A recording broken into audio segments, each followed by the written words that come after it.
person Dr. Laennec, who first thought of the idea of making a stethoscope to be able to listen to the heart, he rolled a piece of paper, put it in one ear and on the other end on the heart, and started listening to heart sounds. From then to the invention of the stethoscope, it took over 100 years. But today, the gap between thought and actual implementation of an idea has been compressed to a few years, from 10 to 15 years. So the idea of stem cells is not new. The knowledge existed that the body's repair mechanism is actually done by stem cells, which are part of our body. And then we started thinking that if we have this potential power available in our body, which can actually repair damaged tissue no matter where the damage occurs. So when you get injury, the first thing that happens is that the body's stem cells come to that site and start rebuilding the tissue. This is what the normal response is. So if you extrapolate it from that, we said, can this stem cell activity be put through a more accelerated pace of repair, that is by increasing the concentration of the stem cells?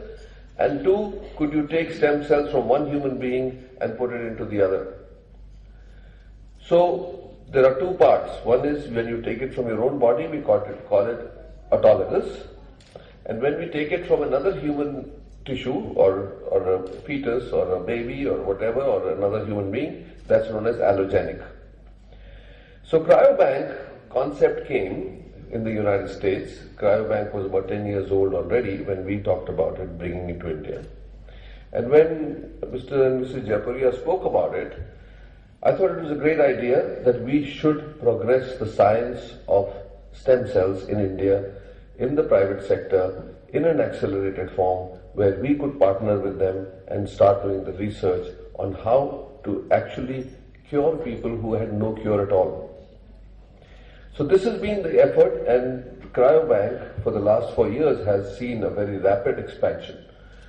And when we started it, there were some doubts whether this tissue that we are collecting from cord blood, will it be ever be usable?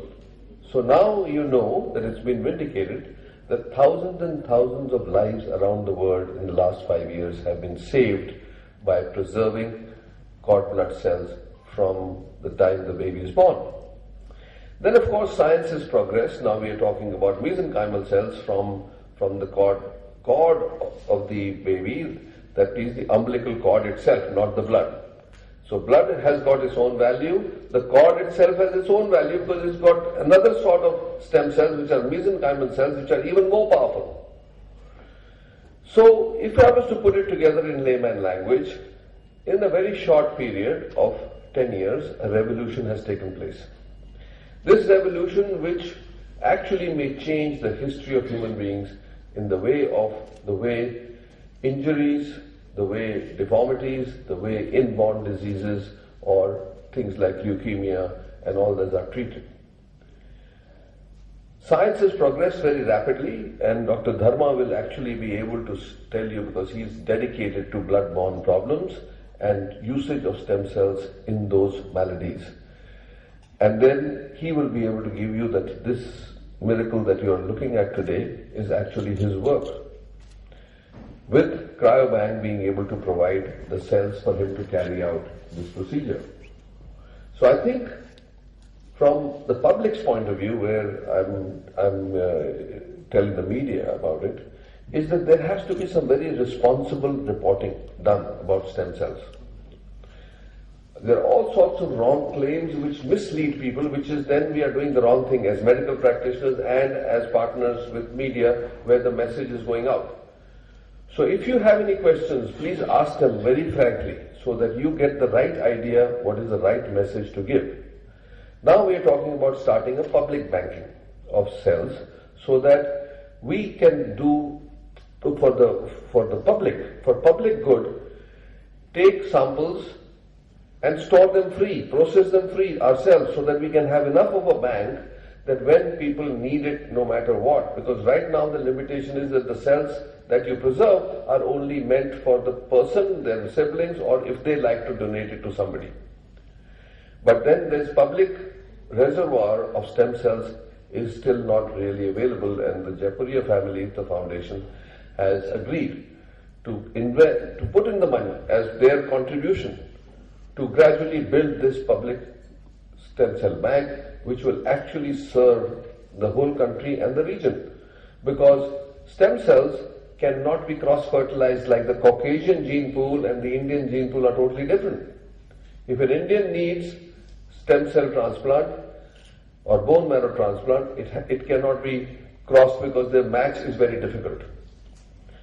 So I think this historic day, and I must compliment all of you from the cryobank team, starting with Mr. and Mrs. Jaipuria and Narikar and Dr. Chaturvedi, that they've done a great job diligently staying with it, overcoming the challenges and bringing this bank to a level which I think even the Americans, where the cryobank originated from, their collaboration, are quite envious of their level of activity and the results that they have produced.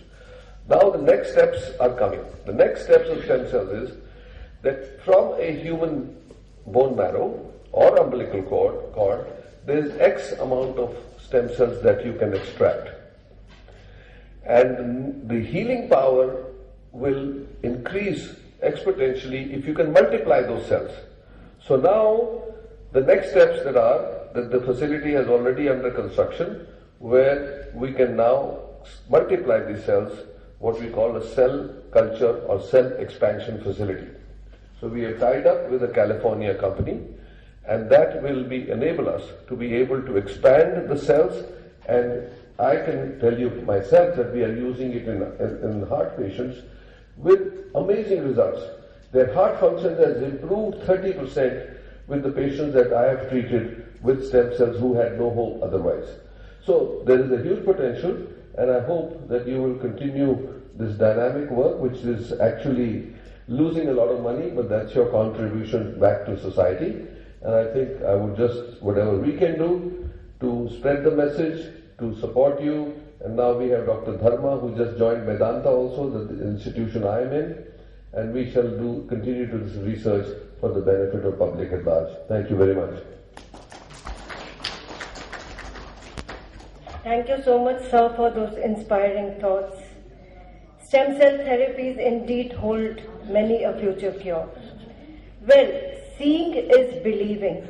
And what better proof of the potential of stem cells than to see the patients being cured? More than 3 years ago, a journey began. Mrs. Krishna Agarwal approached cryobanks after reading a report in the media to know more about cord blood banking. Hers is a heart-tugging tale. She had a grandchild, Harshita, who was suffering from a deadly blood disorder known as thalassemia major. Mrs. Agarwal was a crusader who left no stone unturned to see that Harshita gets cured. Harshita's younger brother was born, the cord blood was banked at cryobanks, and today, 3 years later, after a successful stem cell transplant which was carried out 1 year ago, may I now introduce you to the most beautiful and lovely